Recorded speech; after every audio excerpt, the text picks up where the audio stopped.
สบายคนเป็นเนาะบ่ได้เห็นกันโดนก่อนอื่นก็อยากขอโทษทุกคนเนาะที่ได้หายไปโดนแล้วก็บ่มีเวลามาเฮ็ดคลิปในช่วงก่อนๆนี้ก็ขอโทษหลายๆบ่ได้มีเวลามาเฮ็ดคลิปให้ทุกคนได้เบิ่งกันหลังจากที่แจ้งพิเศษไปเนาะหลายคนก็คือสิใช้ Lightroom แอปในการแต่งรูปกันก็คือมื้อนี้สิมาแนะนำวิธีในการใช้ Lightroom เล็กๆน้อยๆคือบางคนยังบ่รู้วิธีใช้ Lightroom เนาะก็สิมาแนะนำวิธีการใช้ Lightroom แบบต้นๆภาษาแบบง่ายๆกันเพื่อให้เป็นการเสียเวลาเนาะก็เข้ามาที่แอป Lightroom กันเลยเนาะเข้ามาในแอป Lightroom ก็จะมีหน้าตาแบบนี้คือจะมี All Photo เนี่ยมี People แล้วก็อัลบั้มที่เราสร้างคือเราสามารถสร้างอัลบั้มได้สิอัลบั้มและโฟลเดอร์คืออัลบั้มเอาไว้เฮ็ดหยังคือแบบจัดแคตตาล็อกคือรูปที่เราไปถ่ายมาเราสามารถเอามาใส่อัลบั้มมันก็แยกกันได้แต่ All Photo ก็สิอยู่นี่เบิดสิแล้วนี่มันก็สิมีสำหรับถ่ายรูปพร้อมถ่ายรูปถ่ายเป็น DNG อย่างได้พร้อมนะแล้วก็สิมีบอท import พวกนี้ที่นี่นะบอท import แต่รูปสำหรับเนาะได้ import เข้ามาแล้วเนาะก็สิมาอยู่ที่ all photo อยู่นี่ก็สิมาเลือกก่อนจากรูป1 2รูปว่าสิมาแต่งให้เบิ่งแล้วก็แนะนำในการใช้และรวมกันโอเคเนาะสิมาเลือกรูปนี้กันรูปนี้รูปคนใส่หน้ากากนี่โอเคเพื่อเป็นจุดเริ่มต้นที่ดีคือกดเข้ามาในรูปก็จะเป็นหน้าตาประมาณนี้เนาะก็จะมีเครื่องมือหลายอย่างที่เราจะได้ใช้และก็บ่ได้ใช้เนาะแล้วมันจะมีอยู่3เครื่องมือหลักๆที่เราจะได้ใช้ก็คือมีไลท์เนาะแล้วก็มี color แล้วก็ตัว effect เนาะที่จะได้ใช้3อย่างหลักๆ1 2 3เรียงกันเลยอยู่นี่เข้ามาที่ให้ไลท์เนาะจะมี exposure contrast คือ exposure นี่คือเป็นการปรับแสงขึ้นให้รูปของแจ้งขึ้นคือมันแจ้งทุกอย่างเลยว่าซั่นซะก็คือ exposure คือปรับความแจ้งให้รูปมันแจ้งขึ้นสิแต่บางฟ้าปรับเนาะแล้ว contrast นี่ก็คือเอารูปให้มันมีความเข้มขึ้นให้มันมีความเข้มของสีของแสงของเงาทุกอย่างเลยมันจะมีความเข้มขึ้นสิสังเกตเนาะสีอย่างก็เข้มขึ้นกับเงากับมืดอีกสิแล้วก็มีไฮไลท์เนาะไฮไลท์นี่จะเป็นบอลที่เป็นจุดสว่างจุดที่เป็นแสงสว่างเนาะบอลที่เป็นแจ้งเนาะอยากให้มันแจ้งขึ้นนี่ก็ดึงไฮไลท์ขึ้นแบบนี้เนาะคือมานี่ก็จะปรับที่ exposure นิดนึง contrast ออกขึ้นนิดนึงเนาะให้มันมีความแจ้งที่หน้าเราเขาก็อยากให้โฟกัสที่บอลไหนครับก็ให้บอลนั้นมันแจ้งสิคือบอลนี้ถ่ายมาโฟกัสที่หน้าแจ้งนิดนึงสิประมาณนี้แล้ว shadow เนาะก็จะเป็นบอลที่เป็นเงาบอลที่เป็นเงาเนาะเราสามารถดึงขึ้นอยากให้เห็นข้างหลังสิบอกก็ดึงขึ้นบ่อยากให้เห็นก็ดึงลงสำหรับพวกนี้เนาะจะบ่ให้เห็นเรามาในที่ไว้เนาะแต่ค่ายไฮไลท์แต่ในไว้นี่จะเป็นแค่การเล็งไฮไลท์มันซะคือพอไหนที่แจ้งแล้วจะเป็นการให้มันแจ้งขึ้นอีกแบบนี้เนาะแต่ในการเล็งไว้เนาะมันจะบ่ได้มีการเล็งรายละเอียดคือแบบจะบ่ได้รายละเอียดอย่างขึ้นมาจะเป็นเอฟเฟกต์มาซะของไฮไลท์คือไฮไลท์แจ้งขึ้นอีกสินะแจ้งขึ้นอีกประมาณนี้แบบโฟกัสที่หน้าใสๆขึ้นมาที่ black คือกันเนาะก็คือกับ shadow แต่เล็งให้บอลที่เป็น shadow เนาะบอลที่เป็นเงามันมีความมืดขึ้นมันมีความแจ้งขึ้นสิสำหรับผมนี่ก็ประมาณนี้โอเคแล้วมาที่ color เนาะมันจะมี temperature มี tint vibrant แล้วก็ saturation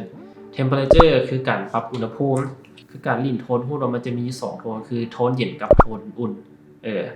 คือปรับไปฟ้าซ้ายจะเป็นสีฟ้าเป็นอย่างที่ออกเย็นๆไปฟ้าขวาจะเป็นอย่างออกอุ่นๆมันก็แล้วแต่คนมากมาเป็นไผมากแบบใดเพราะว่าแต่ละคนมีสไตล์แล้วก็มีความมักบ่คือกันสำหรับพวกนี้เราสิมาปรับแบบอุ่นๆนิดนึงจะได้มีความเบิ่งแล้วแบบอุ่นใจว่าซะแล้วทีนี้ก็คือจะไปฟ้าซ้ายเราจะเห็นสังเกตว่าจะเป็นสีเขียวไปโคขวาจะเป็นสีบัวสิคือในรูปนี้เขาสิมาให้มันเป็นออกเขียวๆบวมๆนิดนึงสิ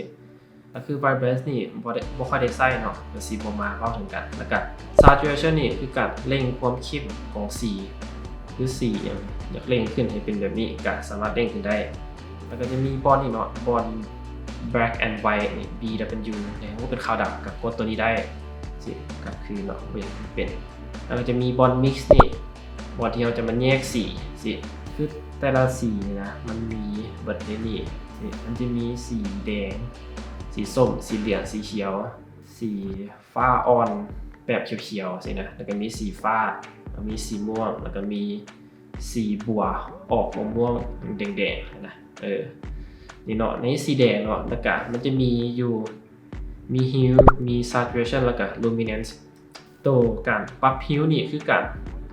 ย้ายซ้ายย้ายขวาคือเฮาลากซ้ายก็คือไปหาสีบัวลากขวาก็คือไปหาสีส้มคือการลากขวาลากซ้ายก็คือการ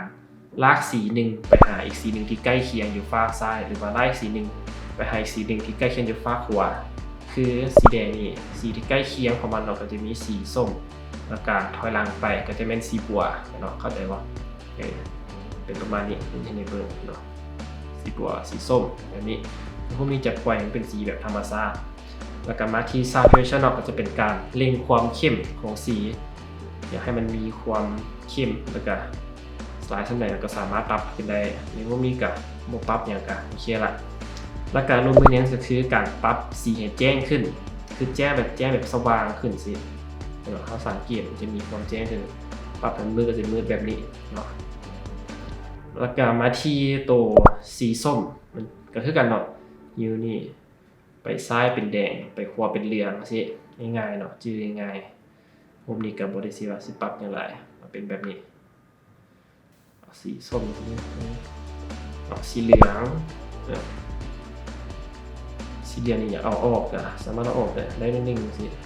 ปรับมันเป็นแบบผมมองแล้วสีเขียวอยากให้แบบมันแบบเทาๆอะหรือว่าแบบเป็นเขียวเหลืองๆสีกับงาให้กันเนาะ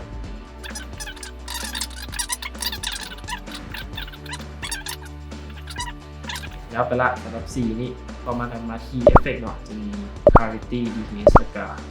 widget witness อย่างสักอย่างอ่านบ่เป็นคือตัว clarity นี่คือการอัพให้รูปมันมีความคมความเข้มแล้วก็ความเข้มของแสงและเงามันให้เห็นได้ชัดขึ้นคือสังเกตรูปเนาะสังเกตดูรูปเดี๋ยวสู้ให้เบิ่งแสงกับเงาสิคันปรับให้มันขึ้นก็จะมีแบบความเข้มที่แบบมันสามารถเบิ่งแล้วแบบเข้มแมนๆขึ้นมันจะสำหรับตัวเพลงค่อยมักใส่ตัวนี้อยู่แล้วคือ clarity แล้วก็ details นี่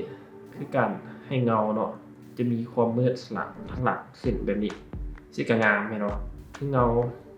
คือจะเป็นเอฟเฟกต์ที่เอาเงาสีดำมันนะมาอ้อมรูปเฮาสิแต่ว่ามันจะบ่ไปรบกวนที่แสงสว่างปานใดสิเนาะบ่นี่จะเป็นมืดสิเราก็จะสามารถโฟกัสที่หน้าของคนใส่หน้ากากได้หลายขึ้นแบบนี้แล้วตัวนี้ก็จะเป็นเงาสีดำเลยคืออยากให้เป็นเงาสีดำสินะก็สามารถใส่ไปได้แต่ว่า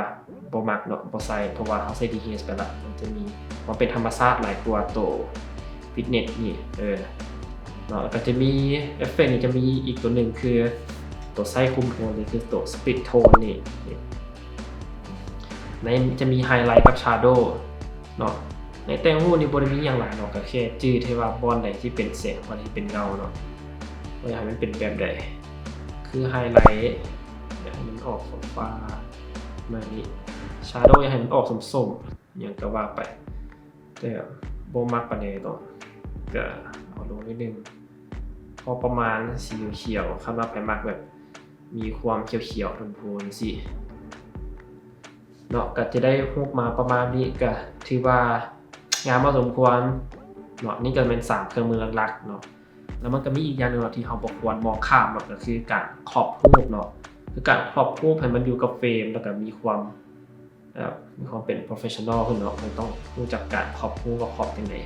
คือง่ายๆเนาะขอบให้เป็นทั้งกาเริ่มง่ายๆเลยเริ่มแรกๆเนาะชื่อละขอบจะได้ให้กาให้รูปจะได้มันเที่ยงสิ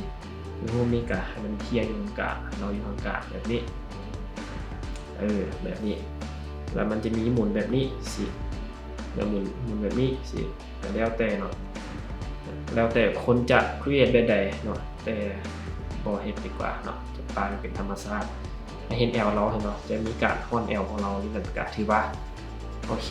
งามดีประมาณนี้เดี๋ยวออกแล้วก็กดติ๊กตัวนี้แล้วก็ประมาณนี้คืออยู่บอนคนนี่บาที่เราจะลืมได้เนาะคือมันเป็นรูปมือสิมันสามารถลืมได้แต่ในแอป Lightroom เนาะมันต้องเสียเงินถึงจะลืมได้เนาะสำหรับใครที่บ่ได้ซื้อแอป Lightroom สินะแล้วก็บ่ต้องซื้อเนาะบ่อยากแนะนำเพราะว่ามันมีแอปอื่นที่จะมาใช้